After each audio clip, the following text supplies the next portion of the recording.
Thank you. Senator Kaine. Thank you, Chair Murray and Ranking Member Byrd. This is a great panel on an important topic. So I have a plea and 2 questions. So my plea is this.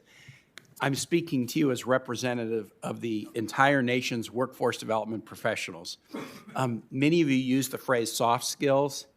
I hate that phrase because it sounds too soft.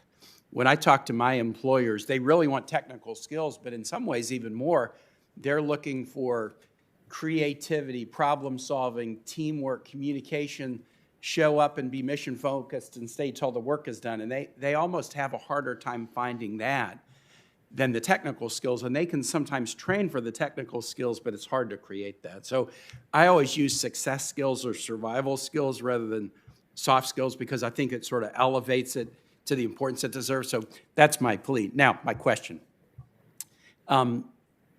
Ms. Mack, in your testimony, I just want to read a quote from your testimony here, your written testimony.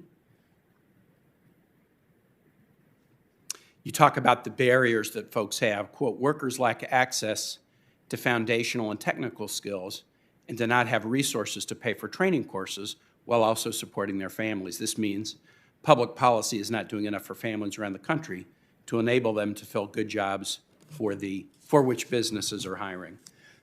Senator Portman and I have had a long-time bill called the Jobs Act, which would enable Pell Grants to be used for high-quality, short-term career and technical education offered at community colleges and other institutions.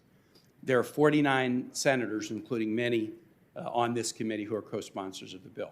I want to thank my chair and ranking because when we were debating the USICA bill, the Senate version of our competitiveness bill, they helped me sort of with a shoestring catch. We became the last amendment that was cleared for a manager's package, meaning unanimous support in the Senate. The manager's package didn't work out then. But last week, the House passed their version of this bill, the Competes Act, and it became the last amendment that was added on a floor vote that was strongly bipartisan. So my question would be, if we allowed those who were Pell Grant eligible to use Pell Grants for high-quality career and technical education, how would this solve or address some of the workplace barriers we're talking about? I can address that first. Thank you, Senator. And in Kentucky, we agree. We think soft skills is too soft. We call it essential skills. And so we've actually put that curriculum in K through 12 education through statute several years ago. But we very much in Kentucky are facing almost the exact same thing. We have a scholarship program funded through our Kentucky lottery system. And currently, you can only use it at a traditional 4-year college or at a community technical college. We are trying to revamp that at a state level with the legislature this year to be able to use that scholarship money for those skills trainings, for those welding schools, the pipe fitter jobs, those things that we do need a credential or certificate for, to not just make it about a traditional 4-year or 2-year community technical college degree. So we in Kentucky very much agree with that premise. Let me ask Ms. Mack, since I quoted her, and then I'm going to have a second question, and I'll see if Ms. Sherrod-Freeman and Mr. Beard would want to address Ms. Mack. No, we also completely agree. Short-term Pell would be a huge support, especially to our community colleges. And I think the key, as you describe, is high quality. So making sure that it's going to industries and sectors, into programs that are resulting in good wages and employment afterwards. Similar to Kentucky, New York is also taking sort of a stance around short-term TAP, which is our temporary funding that sort of goes to support, again, low-income students in New York State. And so this combination of the part-time TAP and part-time Pell could be an incredible boon for our low-income students across New York State. Thank you, Ms. Mack. So my second question is this, and I'll address it to Ms. Sherrod-Freeman and Mr. Beard.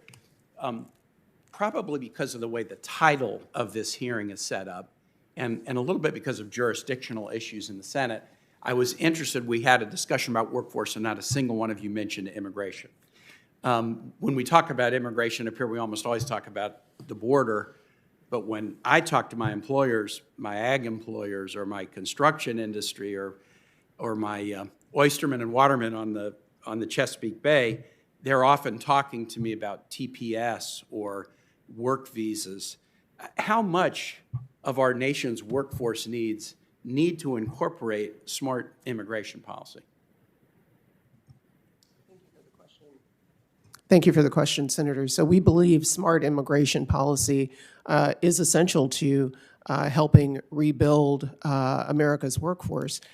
Detroit is on the receiving end right now of Afghan refugees.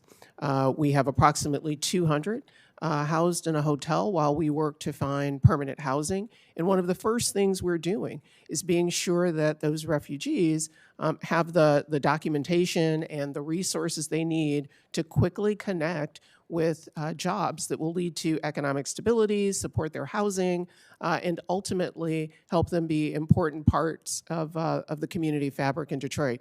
We did the same thing with Syrian refugees. It is the mayor's practice, and we believe it's good business. Chair Murray, could I ask Mr. Beard if he would answer that question? Thank you.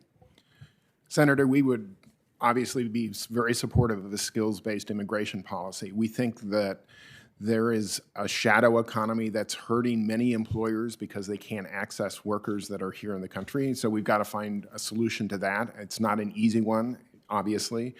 But I know our employers are concerned about it because there are skills, and they can't employ people with the skills necessary, for the demand in an industrial and a commercial construction sector that is thriving in Houston.